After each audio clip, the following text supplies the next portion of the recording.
Finally, a good news story that we can all get behind and celebrate. She's revealed her surprising ex-move after securing a multi-million-dollar taxpayer-funded payout and graduating. She actually graduated from university, which is incredible. What strength and fortitude she's got through all the trauma and that of going through a rape trial to actually be able to complete a university degree. This photo, I think, was from her Instagram post, was taken after, been announced she was either got it or getting the millions of dollars. It's amazing how that can really lift your spirits. Look at her. And of course, because she's at the graduation, she's out of hospital. I mean, we've got to be happy about that. The thought of her in there, anguished over the trial to bounce back so quickly. I tell you, Brittany sure still is organised. I mean, she's supposed to be just a uni student now. How many uni students have a spokeswoman? Anyway, she's been congratulated by Lisa Wilkinson. Don't you love Lisa Wilkinson? She makes such a great contribution to Australia. But you couldn't believe this, though. The news gets better. Looks like she's already teed up for a career, all ready to go. Although the spokeswoman did play that down a bit, so that's not certain, but I'm pretty sure either this or other opportunities look like they're coming along. She's active on Instagram now. Very recently, there's a graduation photo, statement about the lemon trials. This has obviously happened after that, but no shots from hospital. They do things in reverse order down the ACT, because down there, first of all, they clear all the payments out, make sure all the compensation, millions of dollars, is all gone. Then they start an inquiry. Maybe at the end of these inquiries, they go, God damn it, we shouldn't have paid the money. Why do we keep doing that? All right, tinfoil hat time. You can actually buy this on Amazon, but they've pulled it now. You can't get it anymore. When you step back and just look at the basics of this Brittany situation, you've got a young woman in Parliament House with real low-life grubs.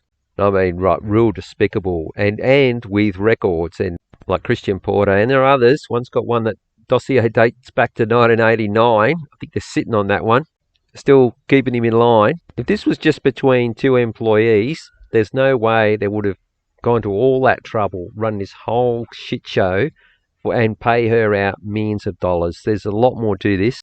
This entire shit show would have to have been firstly given a big tick off right from the very, very top. And then all the other agendas all came in with Lisa Wilkinson and Me Too. All that was kind of people just jumping on the bandwagon. But I think at the core of it, the genesis of it, is that something happened in Parliament, nothing to do with Lemon. I just think that he's an actor. But someone really high up has done something wrong. Because that payout that was rushed through that special scheme, that wasn't for anything to do with the trial. It wasn't mentioned. It was a list of things including sexual harassment.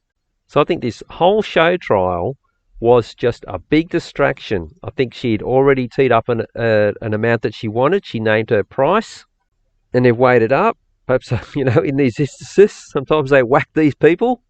They thought, it's not our money. We can wrangle it so it's taxpayer money. And I was thinking, with my tinfoil hat on, and, you could possibly think that, no, I did it, various points in time. No, it's too big to just be, for that to be the origin, maybe this was legit at some points, but I don't think it was at all. Because when it comes down from the top, and I mean the very top, outside of the country, that's where this decision was made. There must be some kind of, code signal or word or something people they use. It could be as soon as they hear it, they go, okay, this is from the top. Don't ask any questions.